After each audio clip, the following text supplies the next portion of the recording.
अस्सलामुअलैकुम, मैं हूं निम्रा सुहेल। आप देख रहे हैं अलग न्यूज़। तारिक मतीन हमारे साथ हैं। पाकिस्तानी मीडिया इंडस्ट्री के लिए अहम खबर। प्रोग्राम मजाक रात की पूरी टीम ने दुनिया न्यूज़ से इस्तीफा देकर समा टीवी ज्वाइन कर लिया। इस पे बात करेंगे, लेकिन उससे पहले आपको बताएं कि अगर आप अपना कोई पैगाम या कोई राय हम तक पहुंचाना चाहते हैं तो अलग न्यूज़ का ऑफिशियल व्हाट्सएप नंबर 0300073714। मैं रिपीट कर देती हूँ, 0300073714। इस नंबर पर आप हमें मैसेज करके वॉइस नोट के जरिए या फिर एक मुख्तसर 20 सेकंड का वीडियो पैगाम भी हम तक पहुंचा सकते हैं। अपनी कोई भी राय, कोई भी पैगाम इस नंबर पर आप पहुंचा सकते हैं। बात करेंगे कि प्रोग्राम मजाक रात की पूरी टीम ने, यानी मशहूर अदाकार वासित चौधरी और लेजेंड फनकार जो हैं इफ्तिखार ठाकुर, कैसर पिया समेत तमाम ने समा टीवी ज्वाइन कर लिया। अच्छा, ये बड़ी बड़ी खबर है, मीडिया इंडस्ट्री की बहुत बड़ी खबर है, क्योंकि पूरा शो उठ के एक और जगह चला गया और जो जाने की रीज़न है अब उस पर बात हो रही है। ये मूव कितनी बड़ी है इस पर बात हो रही है। मजाक रात जो है ये दुनिया न्यूज़ का पहले हस्बे हाल दुनिया न्यूज़ का सबसे बड़ा शो था और लेजेंडरी सुहेल अहमद उस शो को करते हैं, तो बहुत बड़ा शो है। मगर मजाक रात जो है वो अपनी चैनल पर एज में उससे तो कम है, मगर मजाक रात ने ज़्यादा बड़ी जगह बना ली। अच्छा, ये मेरी राय, गलत भी हो सकती, लेकिन फिर मजाक रात जो है वो इतना बड़ा शो बनने के बाद आप पहले नुमान एजाज करते थे और डीजे मोहसिन अब्बास हैदर, वो बड़े फेमस थे उसमें, अब तो वो फिल्मों में आते हैं। तो वो मोहसिन अब्बास हैदर जो है वो निकल गए शो से और नुमान एजाज भी शो का हिस्सा नहीं रहे। वासित चौधरी आ गए, डीजे को भी रिप्लेस कर लिया गया, डीजे का रिप्लेसमेंट नहीं मिला। Wasit is a good replacement to Numan Ejaz. अब ये जो हो गया है ये अपनी जगह एक बहुत बड़ी खबर है और समा चले जाना, ये और पूरी टीम का चले जाना उठ के एक साथ, ये बड़ा ज़बरदस्त है कि अब लोग ये पूछ रहे हैं ये क्यों हुआ। तो जाहिर है मॉनेटरी बेनिफिट्स हैं। जो कुछ इन लोगों को मेरी मालूमात के मुताबिक दुनिया न्यूज़ में मिल रहा था, ये उससे तकरीबन तमाम लोग डबल पे गए हैं। यानी वासित चौधरी की मुमकिन तनख्वाह जो दुनिया न्यूज़ में थी वो कमोबेश 15 से 20 के दरमियान बताई जाती है, तो वासित चौधरी 35-40 पे चले गए हैं। ठीक है, अगर हम इफ्तिखार ठाकुर साहब की बात करें, कैसर पिया की बात करें, अगर ये फ़र्ज़ कर लीजिए मिलियन ले रहे थे तो ये 2-2 मिलियन पे चले गए हैं। सब लोग डबल पे चले गए। अयूब खावर साहब लेजेंडरी राइटर और इनको जो है वो प्रेसिडेंशियल अवार्ड मिल चुका। अयूब खावर साहब इस शो के पीछे, इसके इंचार्ज और इस वक्त शो के पीछे ब्रेन अयूब खावर थे, लेकिन शो शुरू किया था ताहिर सरवर मीर साहब ने। बड़ा नाम है एंटरटेनमेंट की दुनिया का। तो ताहिर सरवर मीर साहब, अब उन्होंने पब्लिक न्यूज़ ज्वाइन कर लिया है, वहाँ पे उनका शो शुरू होने वाला है। तो ताहिर सरवर मीर साहब ने शो शुरू किया था।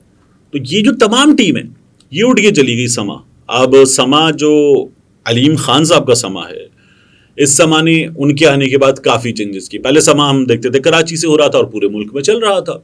अब समा जो है वो लाहौर शिफ्ट कर रहा है और जियो से मुनीब फारूक ने ज्वाइन किया। मंसूर अली खान ने समा रिसेंटली ज्वाइन किया था, मंसूर अली खान ने छोड़ा और अब वहाँ पर मुनीब फारूक आ गए। ये शो चला गया है। वहाँ पर शो हो रहा था पावर प्ले के नाम से, गालिबन अहमद अली भट्ट कर रहे थे और अहमद अली भट्ट का जो शो था वो भी बड़ा शो था, मगर उस तरह से चल नहीं पा रहा था। लेकिन अब ये जो शो है ये क्या मजाक़ात जैसा शो होगा या नहीं होगा, ये तो एक अलग डिबेट है। उस लेवल की मकबूलियत मिलेगी नहीं मिलेगी, मेरा ये ख्याल है कि उससे ज़्यादा इंपॉर्टेंट एक और चीज़ है, ऐसे कितना अरसा चला पाएंगे, क्योंकि ये बिजनेस है ना। जब बिजनेस आप चला रहे हैं तो आपको सबसे ज़्यादा जो चीज़ देखनी पड़ती है कारोबार चलाते हुए वो होती है कॉस्ट। CBO होता है, कॉस्ट बेनिफिट एनालिसिस। तो कॉस्ट देखकर फैसले किए जाते हैं कि ये चीज़ कितनी महंगी है, इसे हम कितने का बेच पाएंगे और इसको बेचकर क्या कमाएंगे। नहीं कमाएंगे अगर हमारी पॉलिसी है तो कितना अर्सा चलाएंगे। ठीक है, तो ये देखना पड़ता है। अब अब्दुल अलीम खान साहब के पास जो उनका पार्क व्यू है, जो कराची भी आ रहा है, पार्क व्यू बीच रिजॉर्ट्स के हमने कराची में लगे हुए इश्तिहारात देखे हैं, UK भी चले गए हैं, इस्लामाबाद, लाहौर, मुल्क के बड़े बड़े शहरों में उनका ये कंस्ट्रक्शन का बिजनेस मौजूद है। तो अलीम खान साहब के पास वो जो कहते हैं ना बहुत पैसा है, तो वो तो मौजूद है। अलीम खान साहब ने अभी रिसेंटली इंटरव्यू दिया ARY पर महर बुखारी साहिबा को और कहा कि मैं शौकत खानम का अब भी शायद सबसे बड़ा डोनर हूँ। ठीक है, तो ये वो क्लेम करते हैं। अच्छा, ये उनका क्लेम है, मुझे नहीं पता कि शौकत खानम की वो सबसे बड़ी डोनर हैं या नहीं एक्चुअली, मगर ठीक है, अलीम खान साहब सोशल वर्क अपना कर रहे हैं, ठीक ठाक कर रहे हैं।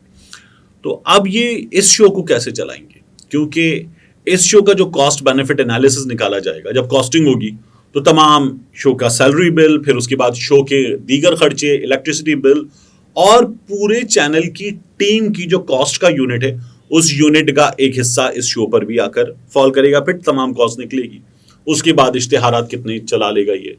तो आमतौर पे पता है क्या होता है, लोगों को ये नहीं पता, बड़ा दिलचस्प है कि किसी भी शो में हम करते हैं सुबह 8 बजे से शाम 5 बजे तक का एक हिस्सा है, इसका रेट अलग है। शाम 5 बजे से शाम 7 बजे तक का रेट अलग है। आम तौर पर ये जनरल रूल नहीं है, मतलब कोई हार्ड एंड फास्ट रूल नहीं है, लेकिन ये उमूमी सा रूल है। फिर 7 बजे से रात 11:59 तक, 12 से पहले तक एक अलग रेट है। और इसमें हर चीज़ का अपना अपना रेट है। 7 बजे के शो का अपना रेट, 8 बजे के हामिद मीर के शो का अपना रेट, जियो न्यूज़ के खबरनामे का अपना रेट, दुनिया न्यूज़ के खबरनामे का अपना रेट, कामरान खान शो का, शाहजेब खानज़ादा का अपना अपना रेट, ये वाली कहानी होती है। अब इसमें कितने का बेच लेंगे, आमतौर पर कोई 1.5 लाख रुपए का स्पॉट बिकता है, 30 सेकंड्स 1.5 लाख रुपए के। तो अगर आप 20 मिनट के इश्तिहार चला लेते हैं तो इसका मतलब ये हो गया कि आप कोई 10 मिनट का, यानी 3 लाख रुपए का मिनट हो गया, 20 चला लिए तो आपने कोई 60 लाख रुपए के इश्तिहार चला लिए, बहुत ठीक ठाक है। मगर फिर कॉस्ट जब निकलती है, सब कुछ निकलता है, तो आपको पता चलता है कि आप कोई खास कमा नहीं रहे। फिर डिजिटल की इनकम आती है कि चलें यहाँ तक खर्चे वर्चे सब बराबर हो गए, आप डिजिटल की इनकम डालो और देखो कि कमा क्या रहे हैं। तो कमा लेते हैं, लेकिन चैनल्स की मजबूरी होती है। एक चैनल क्या करते हैं, तमाम के तमाम ये दिखाते हैं हमें हो रहा है नुकसान। समा का ये जो शो है, इसके बाद चैनल दिखाएगा नुकसान। नुकसान क्यों दिखाते हैं, क्योंकि इनकम टैक्स देना होता है। तो ये देखते हैं जी इनकम नहीं हो रही, तो फिर चला क्यों रहे हो भाई, जब इनकम नहीं हो रही चला क्यों, बंद कर दो। तो इसलिए चला रहे हैं कि बड़े बड़े बिजनेसेस हैं पीछे। किसी का एजुकेशन का बहुत बड़ा नेटवर्क है, किसी का कंस्ट्रक्शन का बहुत बड़ा बिजनेस है, किसी का अखबार का बहुत बड़ा बिजनेस है, किसी का बेकरियों का बहुत बड़ा बिजनेस है हमारे यहाँ चैनल्स का बेकरियों का बहुत बड़ा बिजनेस है। तो वो जो वहाँ पर 10 जगहों पर कानूनी मसाइल हैं, प्रॉब्लम्स हैं, अथॉरिटीज़ के, टैक्स के, इसके उसके मसाइल हैं, उन मसाइल को कैसे हल करेंगे। चैनल पे हुकूमत का बाजू मरोड़ेंगे, किसी के खिलाफ खबर चलाएंगे, वो मान जाएगा यार मत कर मेरे साथ, तो फिर आप कहेंगे मेरा वो वाला मसला अटका, उसको हल करवा दो। तो वो इसलिए चैनल चलाए जाते हैं, वरना कमाने के लिए चैनल नहीं चलाया जाता। फिर बड़े बड़े आदमी, पैसा है तो बड़े बड़े आदमियों की बड़ी बड़ी महफिलों में पहली कुर्सी पर बैठने के मौके, और फिर आपके पास वो ओहदा तो नहीं है जिसकी बुनियाद पे आपको प्रोटोकॉल मिले, लेकिन चैनल के मालिक हैं आप और आपके तमाम बड़े बड़े लोगों से बड़े बड़े ताल्लुकात हैं, तो प्रोटोकॉल भी मिल जाए। ये पैसे के जोर पे ये सब शशके खरीद लिए जाते हैं। मजाक ना, दुनिया न्यूज़ पे तो काफी लंबा अरसा काम किया, 2013 से अब तक चल रहा था। अब समा टीवी पे देखता है क्या? समा टीवी पर देखिए सस्टेनेबल कितना है, वही हम कॉस्ट बेनिफिट एनालिसिस से जहां से शुरू हुए थे। मुझे ये लगता है कि ऐसे सस्टेन कर पाना बड़ा मुश्किल है। आप न्यूज एंकर भी उठाए तो डबल पैसों पे उठा लें, आप प्रोड्यूसर उठाएं एक किसी शो का, ये अच्छा शो कर रहा है, प्रोड्यूसर उठाएं डबल पैसों पे उठा लें, राइटर उठाएं डबल पैसों पे उठा लें, तो ये सस्टेन करना बड़ा मुश्किल हो जाता है। क्योंकि फिर बिजनेस सेट को भी आखिर में कीमत ही खलती है ना यार, ये बड़ा महंगा पड़ रहा है, तो फिर वो कीमत जो है वो कम करना चाहता है सेट, तो ये वाला काम होता है। लेकिन हम माजी में भी देखते हैं कि पूरे शोज जो है वो एक चैनल से उठ के दूसरे चैनल्स पे एग्जैक्टली गए हैं। जैसे हमारे सामने मिसाल है, अगर हम कुछ मिसालें कोट करना चाहें, शाहिद मसूद साहब प्रोड्यूसर भी जाता है, एंकर भी जाती है, शाहिद मसूद साहब भी चले जाते हैं। इसी तरह से हमारे सामने कामरान खान साहब की मिसाल है, कामरान खान साहब जाते हैं, उनका प्रोड्यूसर जाते हैं, उनकी टीम जाती है, रिसर्चर वगैरह जाते हैं, सब लोग एक साथ चले जाते हैं। तो ये अक्सर लोग करते हैं और अब की बार भी यही हुआ है, इसलिए बहुत बड़ी खबर है। समा की तरफ से ये दुनिया न्यूज़ को कितना बड़ा झटका है, अब देखना ये होगा कि दुनिया न्यूज़ इस स्लॉट पर, क्योंकि जुनैद सलीम चले गए सोहेल अहमद वाले शो से, हस्बे हाल से, तो वहाँ एक निस्बतन जूनियर एंकर उनके मुकाबले में फरीद रईस, और जिनका ये जॉनरा भी नहीं है, वो आ गए हैं। अब यहाँ पूरा का पूरा शो नया बनाना ये एक बड़ा काम, बहुत बड़ा काम होगा। तो दोनों के लिए एक चैलेंज है, समा के लिए चलाना चैलेंज है, दुनिया के लिए नई प्रोडक्ट लाना एक अदद चैलेंज होगा। तो देखते हैं कि बनता क्या है, लेकिन मेरा ख्याल है कि दिलचस्प रहेगा। दुनिया न्यूज़ अगले कुछ अर्से क्या करेगा, जैसे आफ्ताब इकबाल साहब जब शो का पूरी टीम उठा के ले जाते थे, जियो से पूरी टीम उठा के ले गए, एक्सप्रेस पूरी टीम उठा के आप न्यूज़ ले आए, फिर पूरी टीम उठा के न्यू न्यूज़ ले गए, तो एक्सप्रेस ने क्या किया, एक अरसे तक वही बेस्ट ऑफ चलाता रहा।